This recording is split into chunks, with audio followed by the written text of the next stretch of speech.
Mayong adlaw kaninyong tanan may igsoon. Salamat sa Ginoo nga makapadayon ta sa atong bulaton karong takna.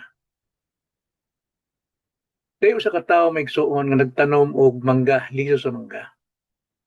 Og iya kining giatiman at adlaw-adlaw iya kining gibisbisan, gihambukan, gi hinluan. Apan milabay ang daghang mga adlaw. Di nga siya nganong wa ni mudako. Hintubo man siya pan wa mudako. Wala dili gyud makapamunga. So nasungutan siya kay tungod adlaw-adlaw diyang giatiman apan walay nahitabo. So mikuha siya sa iyang sundang aron kiniputlo na lamang.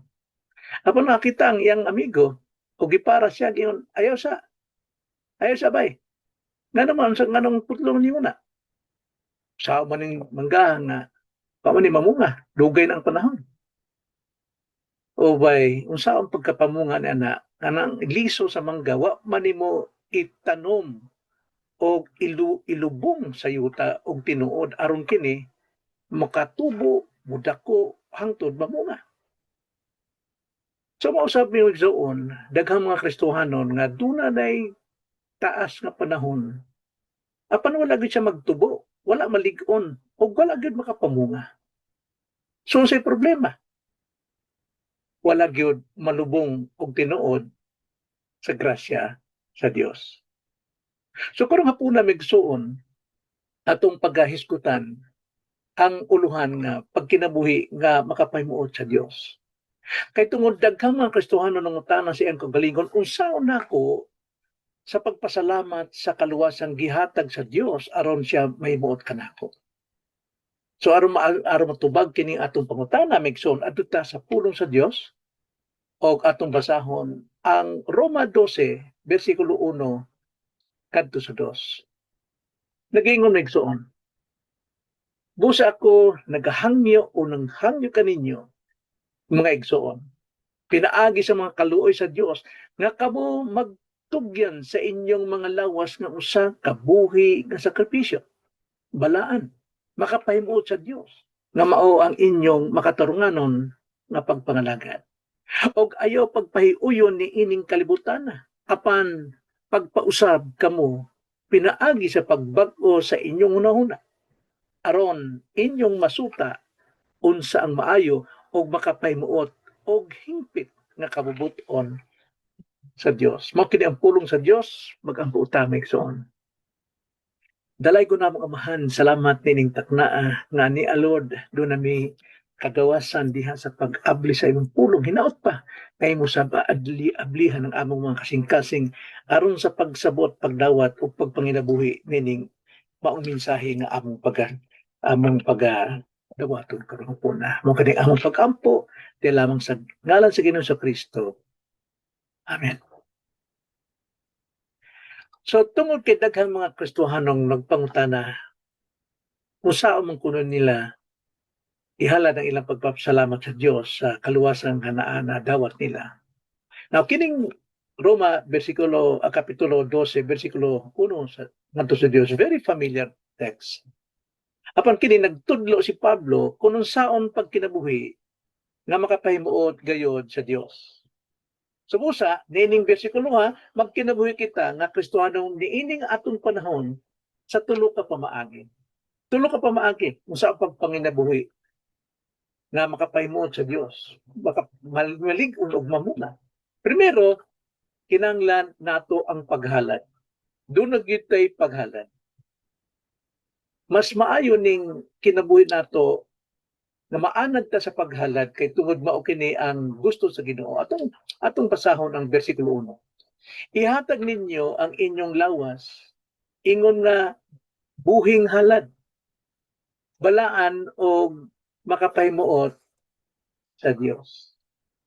So ang buot sa Dios nga kita gyud dunay paghalad. Unya ang ato bang ihalad buhi dili kay ingong patay sama niadto sa daang tugon nga ang mga katawhan niadto nga nagsalig sa Dios, nagtuo sa Dios, ilang gituman gipangay sa Dios na maghalad sila og mga hayop, mga animal nga ilang patyon nga maoy mupuli alang kanila aron sila dawaton. Apan sa pagkakaroon nga Kristohanon Ihalad ang imong kinabuhi sa Dios, ang imong mismong buhi nga lawas tibuok kinabuhi. But pasabot dili mga mananap ang ato karong ihalad, kundi ang tibuok natong kinabuhi. Kay tungod usahay, sama ra punta sa liso sa mangga nga gitanom, igo lang gibutang sa yuta. Mangga magali, may kinabuhi magali, apan di yun mutubo, mudako, mulig-on, ug mamunga kay tungod naara sa ibabaw sa yuta. Kinahanglan ilubong yun maayo sa yuta aron kini mabuhi o mudako o makapamunga. Kinahanglan sa matag adlaw natong kinabuhi dapat natong ihatag sa Dios. Hatagi siya karon mismo sa imong kinabuhi, ato nang ihalad ang atong buhing lawas, ang tibok natong kinabuhi diha sa Dios. Mao nay primero. Ikaduha, kinahanglan nato ang pagdumili. Do not tay did-an, no? Sa atong paghalad sa atong kinabuhi, do not tay did-an. Bersikulo 2 sa unang parte, atong basahon, ayaw kamo pagpahiuyon ni ining kalibutana. Now, nagkinigalabutan, ang kalibutanan, kiraghang mga kastuhanan, anhan nila ihalad ang ilang buhing lawas, nining kalibutan, na kay tungod mo kini makahatag kuno nila o kayuhan sa ilang kinabuhi, makatagamtam sila og lami. Apan, kita bisita lamang ining kalibutan na. So, dili nato itanom ang atong kinabuhi dinhi sa maong kalibutan. Nagingon, ayaw pahiuyon sa kalibutan. So, ang kalibutan, dunay kaugalingong pamaagi nga supak sa kabubuton sa Dios. Mao ni makapara nato, mao ni makapaunano sa atong espirituhanong pagpanginabuhi. Kita nga mga Kristohanon, gitawag nga mulahi sa kalibutan. Karon ang pangutana, asa ka ba nadani sa kalibutan? Pinaagi sa imong sinina, sa imong pinulungan, sinultian, sa media, sa imong buhok, sa korte, sa nilihokan, and so on. Kinabuhi nga balaan ang giingon sa Ginoo. Mao kini ang atong pagpangalagad diha kaniya. Kinahanglan tibok natong pagkatao atong ihalat sa Dios o magdumili ta nining lihok sa kalibutan. Mo ni ikaduha. Ikaduha, ang kinahanglan dunay pagdumili. Pagdili ikatulo, kinahanglan nato ang pagbag-o.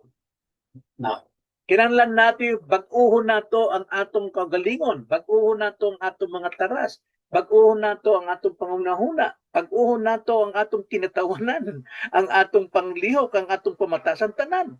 Unsa man nato pagbag-o ni? Atong basahon karon ang bersikulo 2. Ang tanan, ang kinatibuk-an. Nag-ingon na igsoon. Og ayaw pagpahiuyon ni ining kalibutan. Apan, nadako kayong pag-apan, no? Pagpausab kamo. Kinahanglan doon na tayo pag-usab. Usbon nato ang tanan natong kinabuhi. Pinaagi sa pagbag-o sa inyong hunahuna. Dili nato mausab ang atong tibuo kinabuhi, ang atong mga taras, ang atong mga karakter, ang ating attitude, kung dili nato bag-uhon ang atong hunahuna. Nag-iingon diha.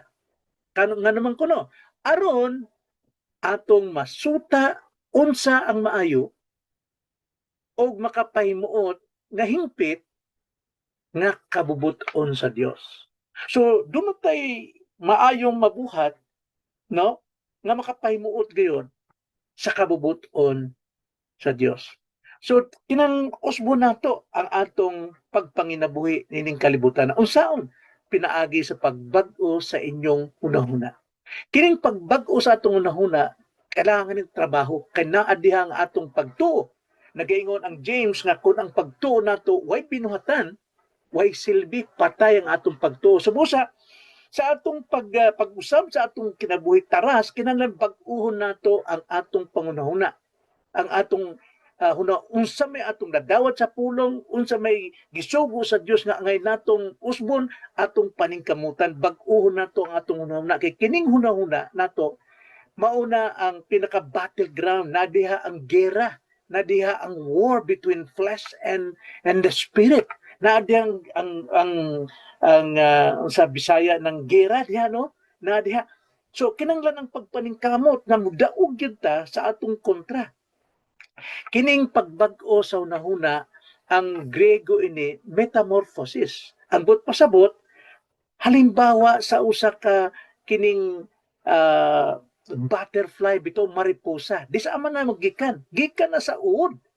Kanang uod na suod sa balay nga pagkanggahian lisod kadug ato na kuno di ba kanang atong itapason na tong sundang lisod kay gahi man apan naa di ang uod kaning sa gini sama na sa kalibutan o kita naa diha sa road uod ta doon na tayo kinabuhi luwas no na apan napatay ning kalibutan hulman sa kalibutan so say buhaton nato maning kamot tag mo gawas sama na ng uod iyang tanang trabaho hunahuna niya kinanglan paningkamutan niya nga makagawas gid siya sa gamay kayong bangag ning kalibutan maningkamot nga iyang igawas ang iyang til hangtod kini mo gawas tanang sustansya sa iyang lawas tanang singo tanang dugo na lihok aron makagawas gid siya sa gamay bangag ning kalibutan hangtod sa iyang paggawas ma-develop na ang iyang pagkamaripusa hangtod tibuok lawas mugawas pagkanindot nga maripusa mausab ang atong kinabuhi nga kinahanglan di ta pauyon ning kalibutan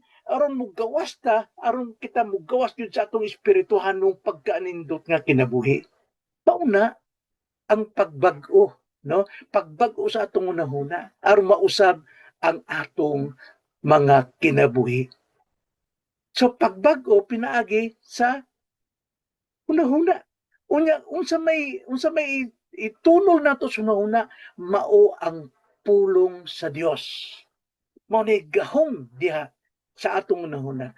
Ang Dios magbag-o sa atong unahuna pinaagi sa iyang pulong mga igsoon.